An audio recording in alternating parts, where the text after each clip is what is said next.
Welcome back to my YouTube channel. Chapter number 1 जिसमें हम discuss कर रहे थे इंट्रोडक्शन टू सोशियोलॉजी। आज हम देखेंगे कि relationship of sociology with other social science. अब अगर आपको पेपर में ये क्वेश्चन आ जाता है कि what is the relationship of sociology with other social sciences, तो आपने उसको अटैम्प्ट कैसे करना है। तो सबसे पहले आप उसका इंट्रोडक्शन लिखोगे सोशियोलॉजी का, जो मैं अपने फर्स्ट लेक्चर में आपके साथ डिस्कस कर चुकी हूँ।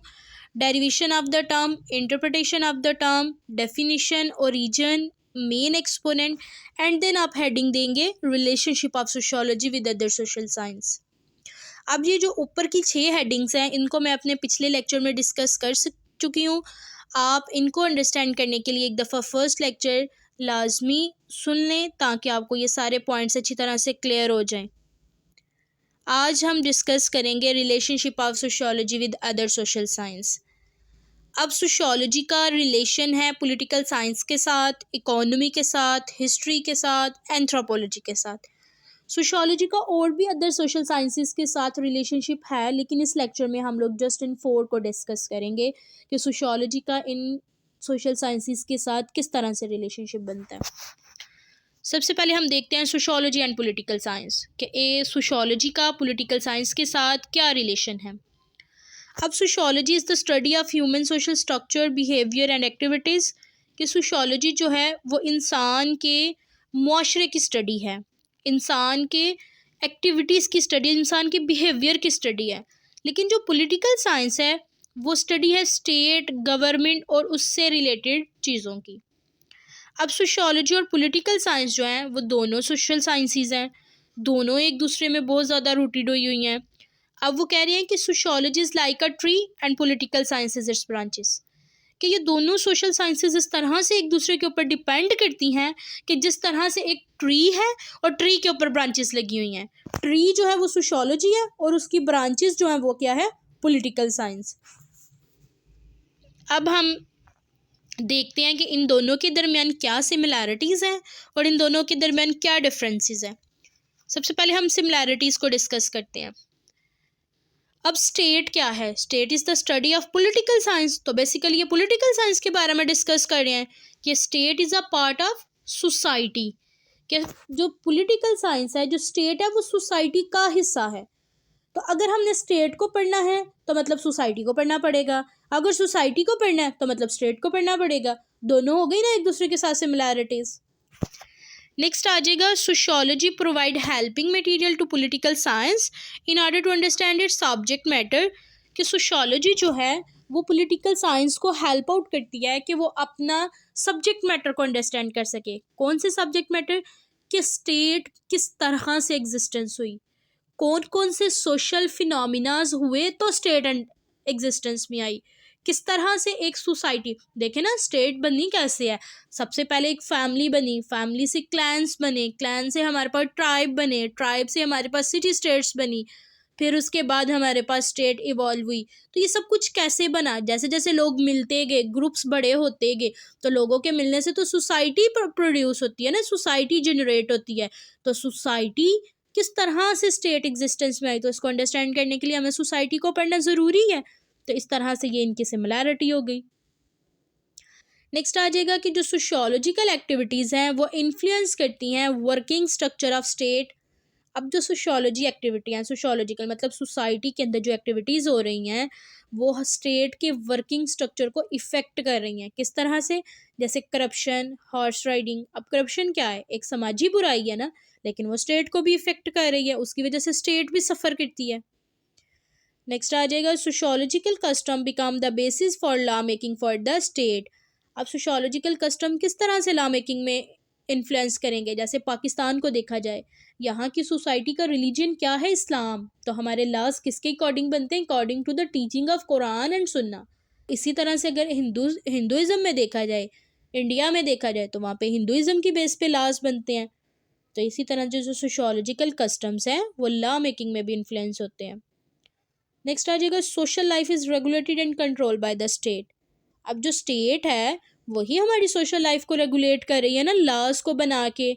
हमें उन लॉज को इम्प्लीमेंट स्टेट उन लॉज को इम्प्लीमेंट करवाती है ताकि हम लोग अपनी जो रिस्ट्रिक्शन में अच्छे तरीके से रहें। अगर तो लॉ एंड ऑर्डर ना होगा तो हर इंसान एक दूसरे की गिरेबान को पकड़ेगा। तो इसी तरह से सोशल लाइफ हमारी स्टेट की वजह से ही रेगुलेट हुई है। नेक्स्ट आ जाएगा election are conducting taking social trend into consideration. माशरे के ट्रेंड को अंडरस्टैंड करते हुए इलेक्शन देखा जाता है ना कि सोसाइटी किस तरफ ज़्यादा रुझान रखती है। स्टेट एंड सोशल इवल, अब जो समाजी बुराइयां हैं, सोसाइटी की बुराइयां हैं, वो कौन ख़त्म करता है? स्टेट ख़त्म करती है। स्टेट लॉज बनाती है, उसको ब्रीच करने वालों को सैंक्शंस दी जाती हैं। तो इस तरह से स्टेट क्या करती है? सोशल इवल्स को एंड करती है। State influence social group and social institution, state जो है वो सोशल ग्रुप्स और सोशल इंस्टीट्यूशन के ऊपर भी इफ़ेक्ट करती है। सोशल इंस्टीट्यूशन कौन से होते हैं हमारे पास? Family, educational institution, governments, politics, ये सारे हमारे पास क्या हैं?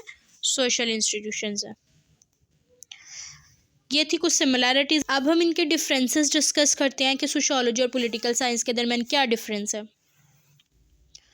अगर हम सोशियोलॉजी की बात करें तो basically sociology is the study of human social activities, social structure and behaviour. जबकि दूसरी जानिब जो पॉलिटिकल साइंस है वो तो study of state and government है। तो ये इनके दरमियान डिफरेंस भी हो गया। अब जो सोशियोलॉजी है वो स्टडी करती है ऑर्गेनाइज और अनऑर्गेनाइज हर तरह की सोसाइटी को डिस्कस करती है। लेकिन पॉलिटिकल साइंस में हम जो सोसाइटीज़ पॉलिटिकली ऑर्गेनाइज्ड होंगी हम सिर्फ उनको डिस्कस करेंगे। जो सोशियोलॉजी है उसका स्कोप वाइडर है, इसने सोसाइटी के हर पहलू को डिस्कस करना है कि सोसाइटी में पॉलिटिकल रिलेशंस क्या हैं, सोसाइटी इंटरेक्ट कैसे करती है, सोसाइटी के अंदर इकोनॉमिक फैक्टर क्या है, पॉलिटिकल क्या है, रिलीजियस क्या है, कल्चरल क्या है। लेकिन जो पॉलिटिकल साइंस है इसने सोसाइटी के सिर्फ पॉलिटिकल फैक्टर्स को डिस्कस करना है, तो इसलिए इसका जो स्कोप है वो भी नैरो है। अब जो सोशियोलॉजिकल स्टडी है वो ये कहती है कि man is a social animal, जबकि पॉलिटिकल साइंस की स्टडी ये कहती है कि man is a political animal. अब जो सोशियोलॉजी है वो एक न्यू इमर्जिंग फील्ड है, जबकि जो पॉलिटिकल साइंस है वो ओल्डर फील्ड है। सोशियोलॉजी हमारे पास जनरल साइंस है। जनरल किस तरह से है? क्योंकि ये सोसाइटी के हर पहलू को जनरली डिस्कस करती है, किसी चीज़ को स्पेसिफाई नहीं करती। जबकि पॉलिटिकल साइंस एक स्पेशल साइंस है क्योंकि ये सोसाइटी में सिर्फ और सिर्फ स्टेट, गवर्नमेंट और उससे रिलेटेड इंस्टीट्यूशन को डिस्कस करती है। इसके अलावा उसने किसी चीज़ को डिस्कस नहीं करना। ये कुछ इसके डिफरेंसेस थे। Next we move toward the relationship of sociology with economy, कि सोशियोलॉजी का इकोनॉमी के साथ क्या रिलेशन है। अब सोशियोलॉजी के बारे में तो आपको अच्छी तरह से अंडरस्टैंड हो गया होगा कि सोशियोलॉजी हमारे पास स्टडी है सोसाइटी की, ह्यूमन के सोशल रिलेशनशिप की और ह्यूमन के सोशल बिहेवियर की। अब जो इकोनॉमी है, इकोनॉमी में हम ये पढ़ते हैं या इकोनॉमिक्स में हम ये पढ़ते हैं कि हमारे पास स्टडी होती है, हमारे पास distribution, production, consumption of goods. अब वो ये कह रहे हैं कि सोशियोलॉजी और इकोनॉमी दोनों एक दूसरे के साथ रिलेट करती हैं, दोनों एक दूसरे के ऊपर डिपेंड करती हैं, लेकिन इनके कुछ डिफरेंसेस भी हैं। हम देखते हैं कि ये किस तरह से एक दूसरे के ऊपर डिपेंड करती हैं। अब जो इकोनॉमिस्ट हैं उनको सोशियोलॉजिस्ट की मदद लेनी पड़ती है ताकि वो अपने सब्जेक्ट मैटर को अंडरस्टैंड कर सकें। अब एक सोसाइटी के अंदर इकोनॉमिस्ट ने ये देखना हो कि हमारी जो इकोनॉमी है वो सोसाइटी के किन किन फैक्टर्स के ऊपर डिपेंड कर रही है, तो जाहिर सी बात है उनको सोशियोलॉजिस्ट से हेल्प लेनी पड़ेगी इन सब काम करने के लिए। तो इसलिए वो कहते हैं कि इकोनॉमिस्ट जो है वो सोशियोलॉजिस्ट की हेल्प के बगैर अपने काम को कंप्लीट नहीं कर सके। वो कहते हैं कि ये रिलेशनशिप इस कदर क्लोज है कि हम क्लियरली ये स्पेसिफाई नहीं कर सकते कि unemployment, poverty, crime and corruption are exclusively economic और सोशल प्रॉब्लम। अब देखा जाए तो अनएम्प्लॉयमेंट जो है या पॉवर्टी कह लें, वो एक हम उसको इकोनॉमी पढ़ते हैं कि ये एक इकोनॉमिक फैक्टर है, इकोनॉमिक हमारे पास प्रॉब्लम है। इकोनॉमी डाउन जा रही है तो पॉवर्टी है, इकोनॉमी डाउन जा रही है तो अनएम्प्लॉयमेंट है। लेकिन दूसरी तरफ ये एक सोशल प्रॉब्लम भी तो है ना। पॉवर्टी की वजह से सोसाइटी को सफ़र करना पड़ता है, सोसाइटी में हमारे पास क्राइम रेट बढ़ता है। तो इसी तरह से वो कहते हैं कि इस कदर क्लोज रिलेशनशिप है कि हम क्लियरली डिस्टिंग्विश ही नहीं कर पाते कि ये चीज़ें हम इकोनॉमी में पढ़ें या हम सोशियोलॉजी में पढ़ें। अब वो ये कह रहे हैं कि चीज़ों को हमने जब डिस्ट्रीब्यूट करना है, बनाना है, प्रिपेयर करना है, इन सब को करने से पहले हमें ये देखना पड़ता है कि सोसाइटी को किस चीज़ की ज़रूरत है। सोसाइटी में तलब किस चीज़ की है। तो सोसाइटी के ट्रेंड को अंडरस्टैंड करते हुए, सोसाइटी के ट्रेंड को समझते हुए इन चीज़ों को बनाया जाता है। अब जो सोशियोलॉजिस्ट और इकोनॉमिस्ट हैं ये एक दूसरे को डाटा प्रोवाइड करते रहते हैं। सोशियोलॉजिस्ट इकोनॉमिस्ट को ये डाटा प्रोवाइड करते हैं कि सोसाइटी को इस चीज़ की ज़रूरत है, और जो इकोनॉमिस्ट हैं वो सोसाइटी को चीज़ें प्रोवाइड करते जाते हैं। तो इस तरह से ये दोनों एक दूसरे के ऊपर बहुत ज़्यादा डिपेंड करती हैं। अब इनके कुछ डिफरेंसेस भी हैं। सोशियोलॉजी देखा जाए तो ये तो हमारे पास स्टडी है सोसाइटी की, जबकि जो इकोनॉमी है वो सिर्फ़ और सिर्फ स्टडी है इकोनॉमी की, कि किस तरह से चीज़ें बनती हैं, प्रोडक्शन कैसे होनी है, कंजप्शन कैसे होनी है, डिस्ट्रीब्यूट कैसे होनी है चीज़ों की। अब जो सोशियोलॉजी है वो एक जनरल साइंस है, इसी तरह से जो हमारे पास इकोनॉमी है वो एक स्पेशलाइज्ड साइंस है। जनरल क्यों है? क्योंकि इसने सोसाइटी के हर एस्पेक्ट को डिस्कस करना है। और ये स्पेशल कैसे है? क्योंकि इसने सोसाइटी के सिर्फ और सिर्फ इकोनॉमिक एस्पेक्ट को डिस्कस करना है। फिर वही बात आ गई कि स्कोप ऑफ सोशियोलॉजी वाइड होता है, स्कोप ऑफ इकोनॉमी लिमिटेड होता है। सोशियोलॉजी हमारे पास रीसेंट इमर्जेंस है, जबकि इकोनॉमी हमारे पास ओल्डर साइंस है। सोशियोलॉजी हमारे पास एब्स्ट्रैक्ट इन नेचर है, क्योंकि हमारे पास ये मुश्किल हो जाता है कि हम सोशल वेरिएबल को मैयर या क्वांटिफाई कर सकें, जबकि इकोनॉमी में हमने हर चीज़ को मैयर करना होता है, क्वांटिफिकेशन करनी होती है, वेरीफाइड करनी होती है। तो ये इसके दरमियान कुछ डिफरेंसेस थे। Next move toward the sociology and history, कि सोशियोलॉजी का हिस्ट्री के साथ क्या रिलेशन है। अब जो सोशियोलॉजी है बेसिकली वो स्टडी है सोसाइटी की, ह्यूमन सोशल बिहेवियर की, ह्यूमन सोशल स्ट्रक्चर की, किस तरह से वो सोसाइटी में रिएक्ट करते हैं। और हिस्ट्री क्या है? Study of the past social events या past political events. Past event की स्टडी को बेसिकली हिस्ट्री कहा जाता है। अब ये दोनों एक दूसरे के ऊपर डिपेंड भी करती हैं, दोनों में डिफरेंसेस भी पाए जाते हैं। सबसे पहले ये देखते हैं कि ये किस तरह से एक दूसरे के ऊपर डिपेंड करती हैं। इसकी सिमिलैरिटीज़ की बात की जाए तो वो कहते हैं कि history without sociology has no fruits and sociology without history has no root, कि ये इस तरह से एक दूसरे के ऊपर डिपेंड करते हैं कि एक दूसरे के ऊपर एक दूसरे के बगैर रह नहीं सकती। Sociologist can not separated history from sociology, and sociology को हिस्ट्री से कभी भी सेपरेट नहीं कर सकते।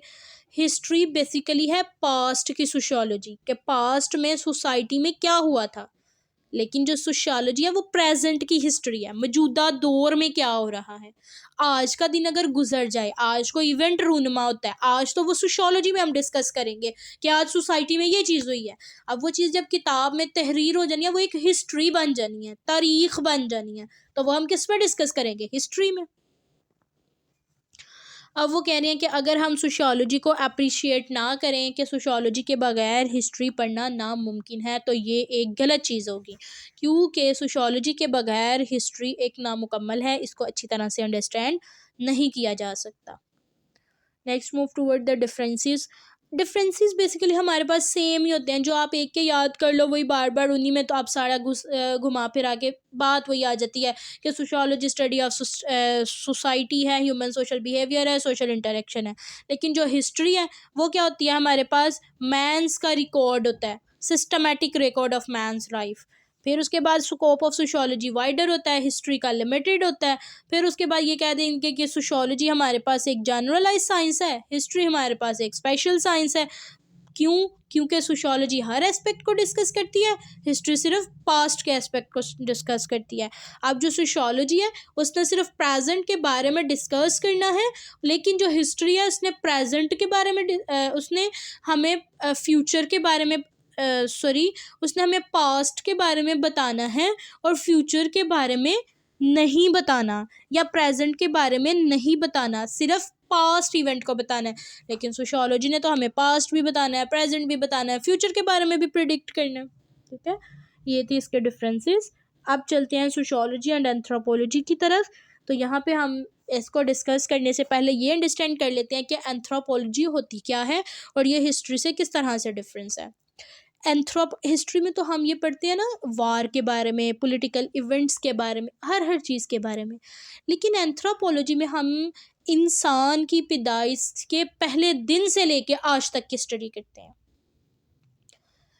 ये basically study of human beings है फ्रॉम इट्स बिगिनिंग, उसकी बिगिनिंग से, वहाँ से हमारे पास ह्यूमंस की जो स्टडी है ना, जो स्टार्ट हुई हुई है उसको हम कहते हैं एंथ्रोपोलॉजी। अब ज़ाहिरी सी बात है, इंसान ने सोसाइटी में रहना है, सोसाइटी की वजह से सफ़र करना है, तो दोनों का तो एक दूसरे के साथ रिलेशन हुआ। अब हम देखते हैं कि ये किस तरह से एक दूसरे के ऊपर डिपेंड करते हैं। सोशियोलॉजी जो है वो हेल्पिंग मटेरियल प्रोवाइड करती है एंथ्रोपोलॉजी की, ताकि वो ये अंडरस्टैंड कर सके कि शुरू दिन से इंसान सोसाइटी में किस तरह रह रहा है, आज किस तरह से रह रहा है, या फ्यूचर में वो किस तरह से रहेगा। तो ये सब कुछ अंडरस्टैंड करने के लिए उसको सोशियोलॉजी की हेल्प लेना पड़ती है। Kroeber says that these two sciences are twin sister. वो कहते हैं कि ये इस तरह से एक दूसरे के रिलेट करते हैं, इस तरह से एक दूसरे से करीब है, कैसे लगता है कि ये दोनों ट्विन सिस्टर हैं, मतलब एक जैसी हैं। Sociological study social processes while anthropology study the social culture. वो प्रोसेस को बताती हैं, ये कल्चर के बारे में डिस्कस करती हैं। Anthropology study the culture of pre historic. This study facilitates sociologists to make the comparative study of present social institution। क्या एंथ्रोपोलॉजिस्ट हमें प्री हिस्टोरिक कल्चर बताता है और सोशोलॉजिस्ट उसको अंडरस्टैंड करते हैं और ये देखते हैं कि आज के सोशल इंस्टीट्यूशन को किस तरह से बेहतर बनाया जा सकता है। नेक्स्ट इसके डिफरेंसेस आ जाएंगे।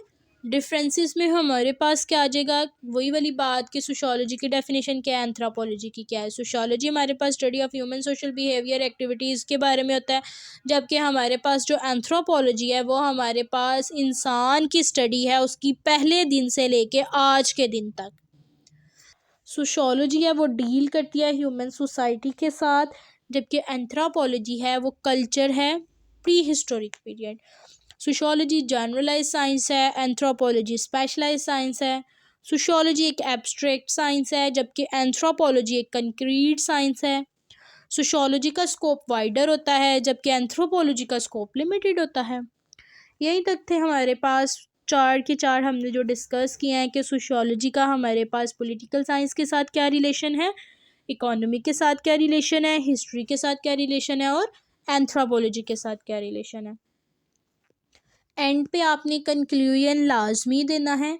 कंक्लूजन देने का क्या तरीका होता है कि आपने जितने भी पॉइंट्स पढ़े हैं ना, जैसे आपने सोशियोलॉजी का ये पढ़ा है हिस्ट्री के साथ, पॉलिटिकल साइंस के साथ, या एंथ्रोपोलॉजी के साथ, या जो चौथा पढ़ा इकोनॉमी के साथ, इन सारे पॉइंट्स में से कोई सी भी एक एक लाइन आप जो है ना इनके डिस्कस कर दो कि हम सोशियोलॉजी का इसके साथ भी रिलेशन है, बहुत इंपॉर्टेंट रिलेशन है, दिस वन, तो ये आपका कंक्लूजन बन सकता है। Conclusion is up to you कि आप इसको किस तरह से लिखते हैं, बट आपका कंक्लूजन एक इफ़ेक्टिव कंक्लूजन होना चाहिए ताकि एग्जामिनर के ऊपर एक अच्छा इम्पेक्ट डालें।